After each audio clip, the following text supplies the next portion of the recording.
Tututukan ni Mayor Abby Binay ang pagtanggal ng buwis sa mga bonus at overtime pay.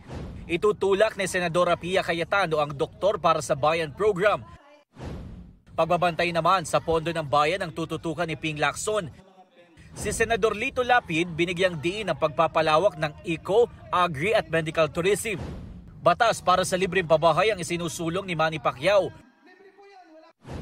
14th month pay law naman ang ipapanukala ni Tito Soto. Ipaglalaban ni Senador Francis Tolentino ang West Philippine Sea. Serbisyo ora mismo naman ang ipinangako ni Erwin Tulfo.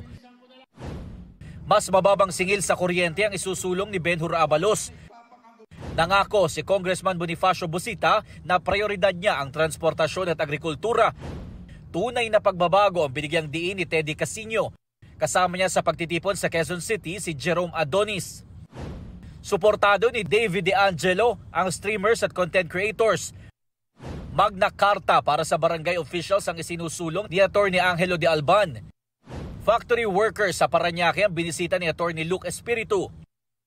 Suporta sa local industry ang idiniin ni Senador Bongo. Kasama niyang nag-ikot si Philip Salvador. Nag-motorcade sa Nueva Ecija si Atty. Raul Lambino. Nangampanya sa Maguindanao del Norte si Amira Lidasan. Naisolusyonan ni Congressman Rodante Marcoleta ang pagtaas ng presyo ng bilihin. Nag-ikot si Dr. Richard Mata sa Antipolo at Muntinlupa.